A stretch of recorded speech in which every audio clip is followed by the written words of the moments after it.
So the basic idea here is to add some storage space above the passenger and the driver seats. Now I am limited because I've got the hatch between the habitation and the cabin. So first step really is to work out whether it's worth doing at all. As always, I'll start with some cardboard templates.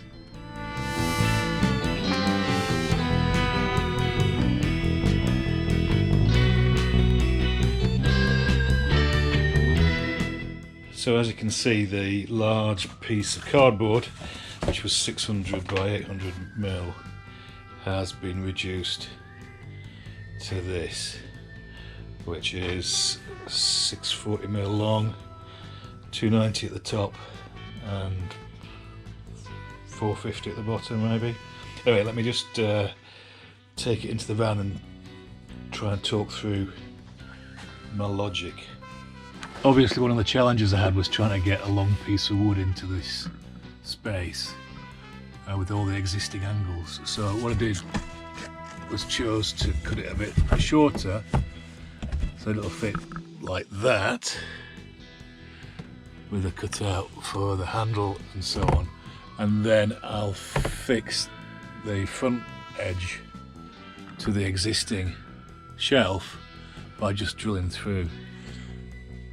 So next job is to cut out a template from 3mm wallboard and then see how it fits when you've got something that doesn't wobble out like this.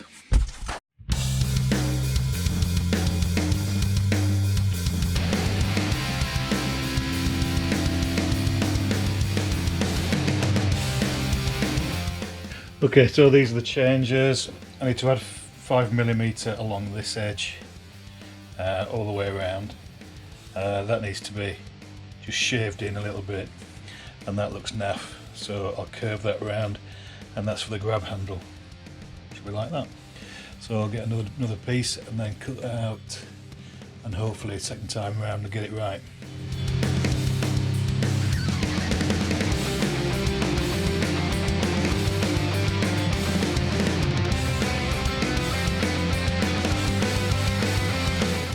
So I'm thinking, instead of using the furniture board, I'll just use this, which is the original lining for the Sprinter. I've got some of this left, so if I bond this to this for a shelf, I reckon that's going to be strong enough, so I'm going to do that and then I'll leave it to dry overnight.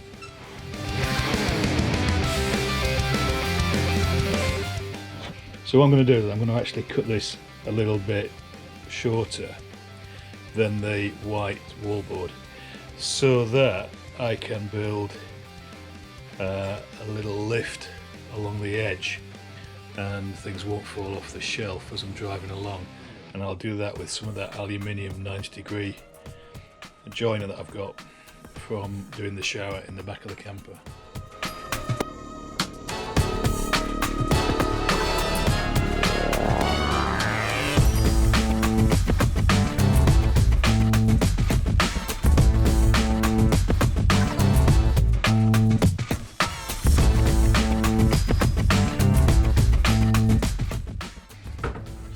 So this lip should just allow me to put the aluminium joiner in.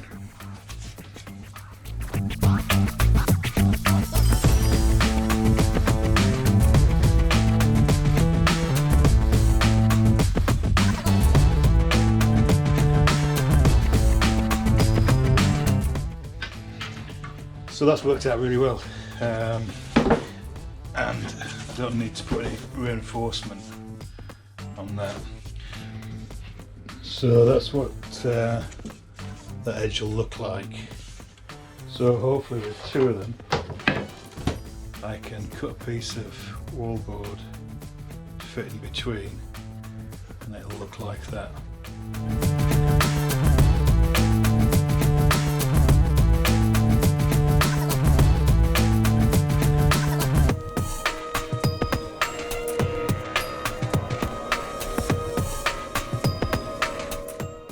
Okie dokie, so just left that to dry over lunch.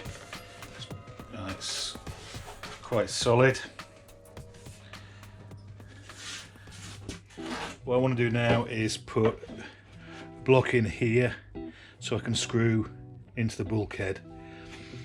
I want to put a bit of strength behind here so it doesn't get ragged in use, and then this is the bit that will be resting on the shelf, but I want to put a block there so that when I screw up I've actually got something to screw into and there isn't a gap.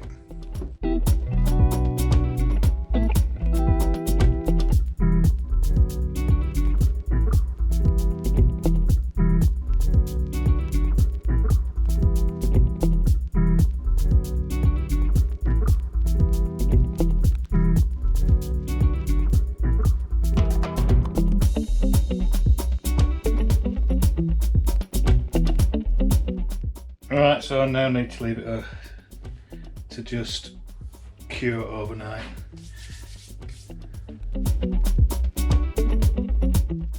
So that's all glued. I'm reminded why I didn't bother using that glue before, because it is one of these foaming glues, which makes a right mess, which is why it was on the shelf. Anyway, lesson learned. I'll just get rid of all this.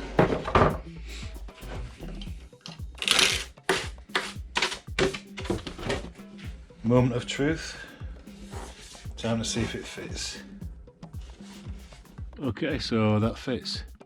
And what I'll do now is I'll screw it into the bulkhead, but I actually want to use Sikaflex on that because the only one screw is going to be through a batten.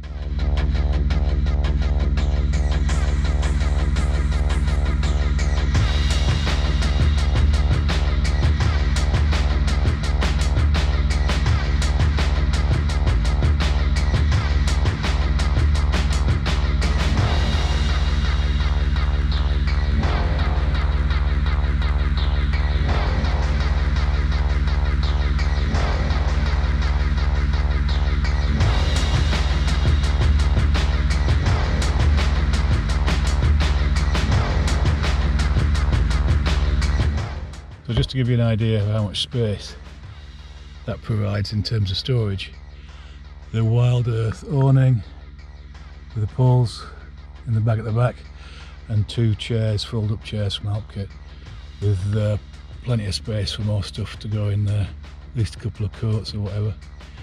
Brilliant, well pleased.